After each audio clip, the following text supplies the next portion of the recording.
Hello everyone and welcome my presentation Race, Gender and Class of in 19th Century America, a Transformative Struggle. Today I will be exploring how race, gender and class developed and intersect during the 19th century, especially after Reconstruction. I will be using several primary sources to help us see not only what was happening at the time, but also how people were thinking and responding to these changes. Slide 2, Introduction to 19th Century America. The 19th century was a period of major transformation in the United States. The Civil War and the abolition of slavery completely reshaped society.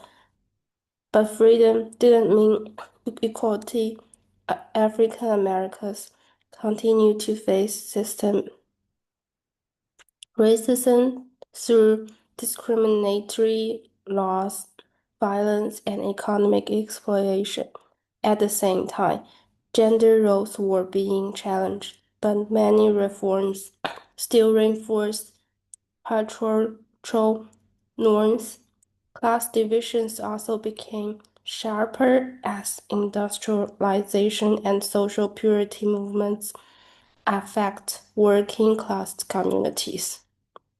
In short, the US was caught between progressive and resistance. That tension shaped the struggle that came later in the 20th centuries.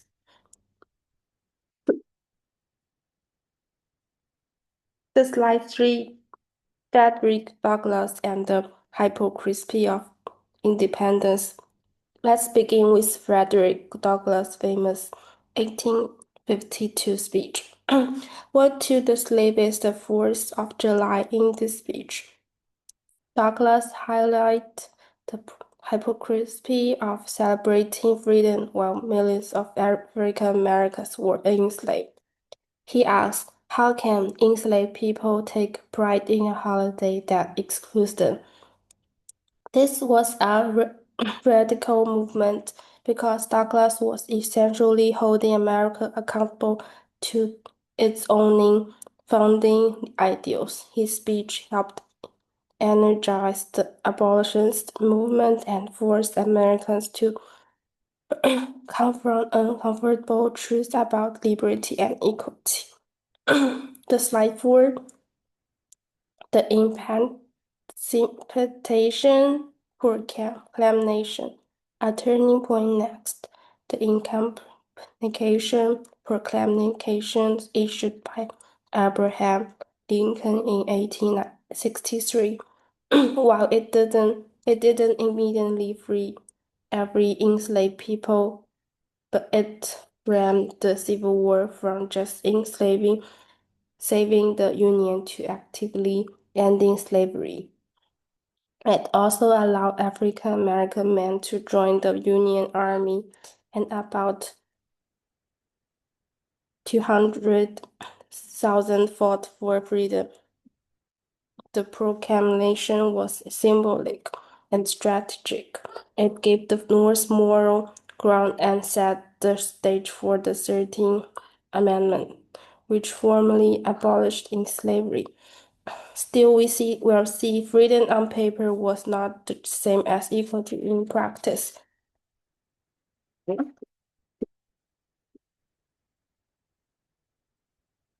The slide 5 is the Mississippi Black Codes. After the Civil War, Southern states quickly moved to limit Black freedom through laws known as Black Codes. Mississippi's codes were especially harsh. For example, bankruptcy laws required African Americans to show proof of employment or risk being arrested and forced into labor. Black people were restricted from buying land, and even minor offenses could lead to brutal punishment. The goal was clear: to keep African Americans in conditions and close to slavery as possible.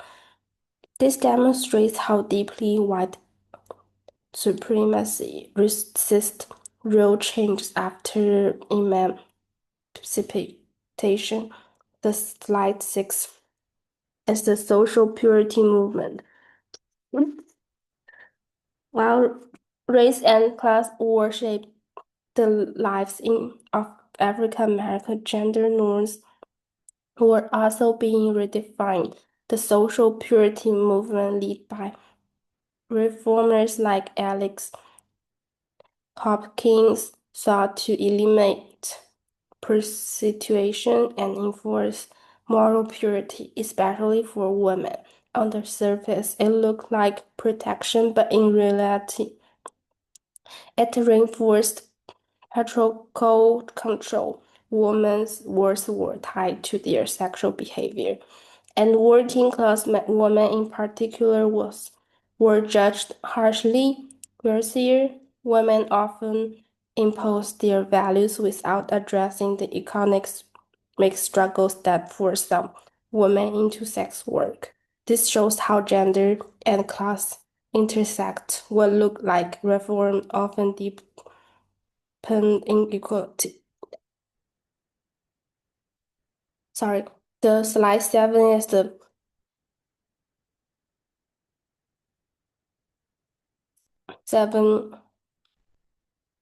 racial and gender inequality post emancipation even after slavery, and African Americans, and especially African American women, faced systematic discrimination.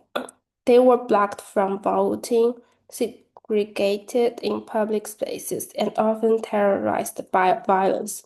Women carried a double burden, dealing with both racism and sexism. The Black Codes and later Jim Crow laws made it nearly impossible to access equal education, jobs, or property rights. So while legal slavery and the structure of inequality remained firmly in place. The slide 8 is the struggle for equality, continuities, and changes. Despite these barriers, there was also progress. The 13th, 14th, and 15th Amendments created a legal foundation for freedom, citizenship, and voting rights. These amendments became the backbone for later civil rights struggles, but law didn't erase prejudice. Resistance to equality, especially in the South, remained strong. The 19th century struggle set the stage for the civil rights movement of the 20th century and also for women's suffrage. We can see continuity here. Progress was real, but so was backlash.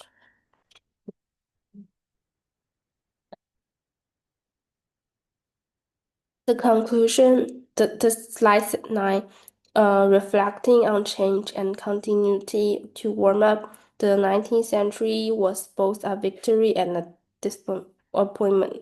The abolition of slavery was monumental, but racial and gender hierarchies persisted.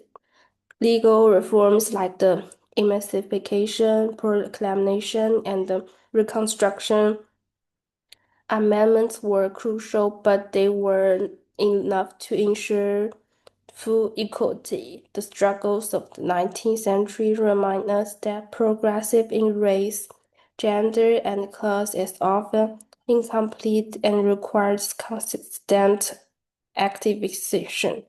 These themes remain relevant today, as later civil rights and women's rights movements continued this unfinished work.